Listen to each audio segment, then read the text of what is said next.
Hi guys, today I want to show you how to schedule posts with Buffer. So Buffer is your social media, online video poster, so you can schedule posts with Buffer. So let's get started. Now, just head over to Google and just on buffer.com. So I'm already logged in. Just here, log in with your Instagram or Facebook account.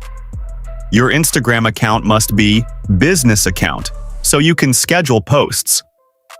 Now it will be directed to the Buffer publishing page to schedule new posts. For example, here I'm already connected to my Instagram account. Click on New. Type in Post, choose the type of Instagram post. For example, post a reel or story. Click on Reel, for example, and browse your computer and add your video.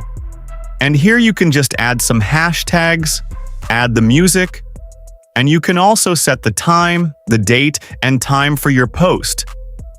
Here, for example, we choose a date, 22nd February. You can choose the time too.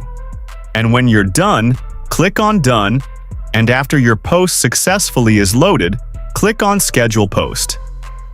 And that's it, guys. If you found this guide helpful, don't forget to like and subscribe and leave a comment.